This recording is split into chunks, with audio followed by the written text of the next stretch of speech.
সুপ্রিয় দর্শক, আপনাদের সাথে আছি আমি জ্যোতিষী প্রকাশ অধিকারী। আজ আপনাদের জন্য যে অনুষ্ঠানটি তৈরি করবার প্রয়াস করেছি তার শিরোনাম গরিবকে রাতারাতি ধনী করতে পারে রাহু, আপনার হাতে মিলিয়ে দেখুন। সুপ্রিয় দর্শক, অনুষ্ঠানটি না টেনে পুরোপুরি জানতে পুরো ভিডিওটি দেখুন এবং পরিপূর্ণ ধারণা অর্জন করুন।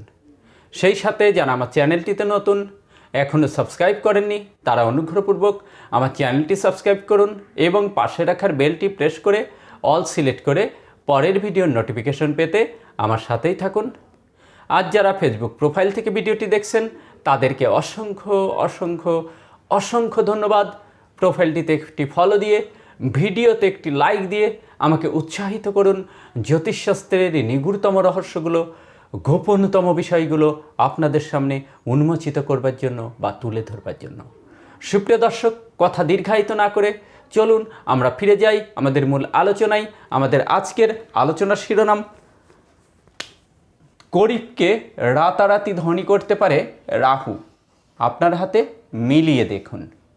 সুপ্রিয় দর্শক, আমাদের প্রথমে জানতে হবে হাতে রাহুর অবস্থান কোথায় এবং রাহু কোন অবস্থা থাকলে মানুষ দ্রুত প্রোগ্রেস করে এবং কি কি সাইন থাকলে কি কি ফল পায়। হাতের এই যে স্থানটুকু, মূলত এই স্থানটুকু রাহু ক্ষেত্র, নিম্নমঙ্গলের ক্ষেত্রকেই রাহুর ক্ষেত্র বলা হয়। তো এই রাহুর ক্ষেত্রটি যদি একটু বেশি জায়গাব্যাপী থাকে, দেখুন আমি যেরকম এঁকেছি জায়গাটি কিন্তু কম পেয়েছে, তো আমি এটি যদি কারেকশন করে দিই তাহলে দেখুন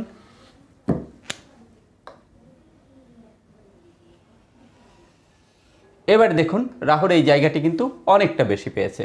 তো এরকম একটু বেশি জায়গাব্যাপী, ফোলা, গভীর, মাংসালো, লাল গোলাপি আভাযুক্ত যদি থাকে তাহলে রাহু অত্যন্ত শুভ রয়েছে হিসেবে বিবেচিত হয়। রাহু শুভ থাকলে একজন মানুষের জীবনে শত্রু কখনোই তাকে ক্ষতি করতে পারে না, প্রথমত। দ্বিতীয়ত, শুভ রাহু মানুষের জীবনে অপ্রত্যাশিতভাবে উন্নয়ন ঘটায়। দেখুন রাহুর এইরকম শুভ অবস্থানধারী জাতকের মনে করুন যে তার কোনো সঞ্চয় নেই বা তার কোনো সেভিংস নেই, টাকা নেই। তদুপরি এই জাতক টাকার তীব্র অভাব, তীব্র কষ্ট বেশি সময় অনুভব করে না। টাকা নেই কিন্তু হুট করে যে কোনো ওয়ে থেকে, যে কোনোভাবে তার টাকা যে প্রয়োজন সেটি কিন্তু এসে যায় হুটহাট করে, তাদের অপ্রত্যাশিত আয় হয়। রাহুর শুভদৃষ্টিধারী জাতকদের অপ্রত্যাশিত আয়, বক্র আয়ও হয়, এরা বক্র পথেও আয় করতে পারে। রাহু শুভ থাকলে তাদের জীবনে সিঙ্গেল রান কম নিতে হয়। ব্যাটে বলে হাঁকিয়েছেন আপনি, আমি কিন্তু ক্রিকেট খেলা উদাহরণ দিচ্ছি, আপনি ব্যাটে বলে হাঁকিয়েছেন, পেছন ঘুরে দেখে নিচ্ছেন যে সিঙ্গেল রান নেবেন, অথচ দেখবেন যে বল বাউন্ডারির ওপারে 4-6। তো এরকম রাহু কিন্তু মানুষকে খুব দ্রুততম সময়ে উন্নতি বা সমৃদ্ধির দুয়ারে পৌঁছে দেয়। শুভ রাহুর অনেক শুভ গুণ রয়েছে। রাহু একটি হৃদয়হীন পাষাণ গ্রহ হলেও এই রাহুর যদি শুভ দৃষ্টি থাকে তাদের উন্নতি দ্রুত ত্বরান্বিত হয়। তো রাহুতে কিছু সাইন দেখব। রাহুতে যদি এই ধরনের ত্রিভুজ থাকে তাদের জীবনটা লটারির মতো প্রোগ্রেস হয়, লটারির মতো উন্নতি হয়। এরা অনেক সময় এদের ভাগ্যকেই বিশ্বাস করতে পারছে না যে কি হচ্ছে। আবার এই ত্রিভুজ থেকে যদি আরেকটি রেখা এইভাবে বেরিয়ে বৃহস্পতিতে যায়, সেটি আরও বেশি প্রভাব দেয়, একেবারে রাতারাতি মানুষকে নিঃস্ব থেকেও ধনী করতে পারে। রাহুর ক্ষেত্রে যদি এই ধরনের বৃত্ত চিহ্ন পরিলক্ষিত হয়, রাহুর সমস্ত শুভ প্রভাবকে বিনষ্ট করে জাতক দুর্বার গতিতে এগিয়ে যেতে পারে ভাগ্যকর্মের উন্নয়নের দিকে ধাবিত হতে পারে।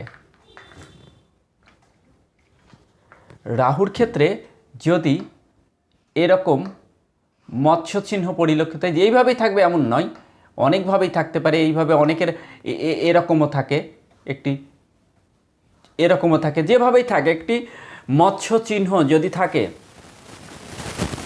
সেই জাতকের জীবনে ফাটকা আয়, অপ্রত্যাশিত আয়, এরা শত্রু হন্তাও হয়।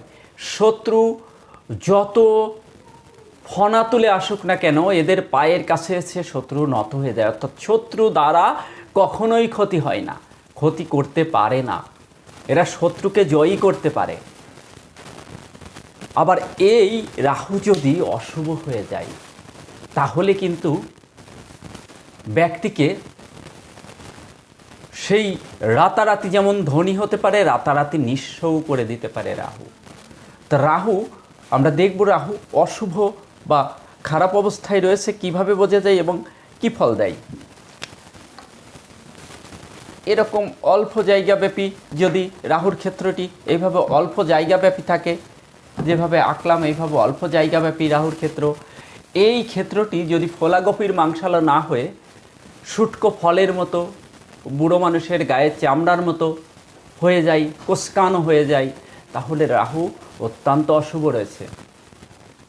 রাহু থেকে যদি এইভাবে একাধিক এইভাবে রাহুরেখা নির্গত হয়, এগুলোকে মাঙ্গলিক দোষ বলে। সংসার জীবন অনেক খারাপ হয়, শরীর স্বাস্থ্য ভালো থাকে না। রাহুরেখা যদি এইভাবে বেরিয়ে ভাগ্যরেখাকে কর্তন করে, এই বয়সে ভাগ্য পতন হয়। আবার এইটি যদি এইভাবে ব্রেন লাইনকে কর্তন করে, তাহলে যে বয়সে ব্রেন লাইন কর্তন করবে ওই বয়সে মস্তিষ্কের সঠিক কার্যকরী ক্ষমতা বিনষ্ট হয়ে যায়। জাতক সঠিক সময়ে সঠিক ডিসিশন নিতে পারে না, চোর চলে গেলে বুদ্ধি বাড়ে, এমনটি হয়। নিজের বুদ্ধির ভুলে জাতকের পতন হয়, অর্থনৈতিক পতন এবং মানবেতর জীবনযাপন করতে জাতক বাধ্য হয়। রাহুর ক্ষেত্রে তিল চিহ্ন কিংবা রাহুর ক্ষেত্রে ক্রস চিহ্ন, এগুলো সমস্তই অশুভ চিহ্ন। রাহু অশুভ থাকলে কি হয় দেখুন, রাহু একটি মায়াবী হৃদয়হীন পাষাণ গ্রহ, কারণ রাহুর মধ্যে হৃদয় নেই। রাহু হচ্ছে সর্পিল কল্পনা করা হয় এবং সর্পিলের উপরের মস্তকটুকু, যেহেতু মস্তকটুকু রাহু, তাই হৃদয় রাহুর মধ্যে নেই। রাহুর সবল হৃদয়হীন সবল, যার কোনো দয়া মায়া নেই। তো রাহু মানুষকে ভ্রমিত করে, মোহচ্ছন্ন করে, মায়াগ্রস্ত করে, মরীচিকাকে জল ভাবে। অর্থাৎ আমরা কখনো কখনো দেখেছি, যারা বালুর পথ বা নদীর চরে হেঁটেছি, দেখেছি যে বহু দূরে মনে হয় যেন জল, কিন্তু আসলে জল নয়, ওটা বালুর উপরে মরীচিকা, কিন্তু মনে হয় জল। তো এই যে ভ্রম, এই ভ্রম রাহু তৈরি করে। রাহু অতিরিক্ত লোভের পর্যবসিত করে জাতককে ওরকম মরীচিকার দিকে ধাবিত করে এবং পরিশেষে সব কিছু বিনষ্ট করে, মোহগ্রস্ত করে মানবেতর জীবনযাপন করায়। রাহু মানুষকে বিপদগামী করে, মদ বা নেশা জাতীয় দ্রব্যর দিকে ধাবিত করায়। রাহু অবৈধ নারী সঙ্গ ইত্যাদির দিকে ধাবিত করায়। পতিতালয়ে গমন, পতিতার অন্নগ্রহণ বা এই ধরনের যে ব্যাপারগুলো, জোয়াই আসক্ত করিয়ে নিঃস্ব করে রাহু, অশুভ রাহু। দেখবেন আমাদের সমাজে হরহামেশাই এটা দেখা যায় যে অনেক ভালো লোক, অনেক সুনাম বিশিষ্ট মানুষ, তিনি ধর্মীয় চেতনা অনুভূত মানুষ, একজন ধার্মিক মানুষ, কিন্তু হঠাৎ করে দেখা যায় যে সে কোনো নারী কেলেঙ্কারি বা কোনো নারীর বিষয়ে সে জড়িয়ে গেছে। তো এই যে ভ্রম, এই যে মোহ, এই যে মরীচিকা, এটা কিন্তু রাহু এনে দেয়, রাহু এদিকে ধাবিত করায়। তো রাহুর থেকে মুক্তি পেতে হলে আমাদের কি করতে হয়? রাহুর থেকে মুক্তি পেতে হলে প্রথমত নিজেকে সংযত করতে হয়। প্রথম প্রতিকার হচ্ছে নিজেকে সংযত করা। উত্তেজিত করে রাহু, মানুষকে ভীষণ উত্তেজিত করে। তো উত্তেজিত অবস্থায় কিছু নির্ণয় করতে নেই, রাহু উত্তেজিত করে নির্ণয় করায়, আর উত্তেজিত অবস্থায় কোনো কিছু নির্ণয় করলে সেটি ভুল পর্যবেসিত হয়, রাহু সেটিই করায়। কলহ, প্রতিবেশীর সাথে গ্যাঞ্জাম, দাঙ্গা হাঙ্গামা ইত্যাদি বিষয়ে রাহু বেশ পারদর্শী, মানুষকে ওই পথে ধাবিত করায়। তাই তো রাহুকে শান্ত করতে হলে মেডিটেশন করতে হয়, অর্থাৎ নিজের মনকে একাগ্র করা, এটা সবচেয়ে বেশি জরুরি।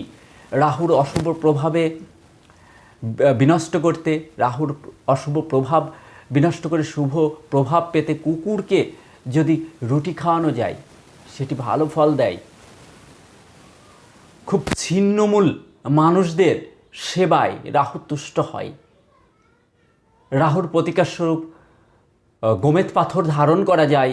রাহুর গোমেদ পাথর ধারণ করলে অবশ্যই একজন অ্যাস্ট্রোলজারের সহযোগিতা নিয়ে সঠিক ওজন নির্ণয় করে সঠিক শোধন করে তবে ধারণ করবেন। তো রাহুর বীজমন্ত্র ওং ঐং রিং রাহুবে নমঃ, ওং ঐং রিং রাহুবে নমঃ। এই বীজমন্ত্রটি প্রতিদিন 108 বার যদি জপ করা যায়, ভালো ফলাফল পাওয়া যায়।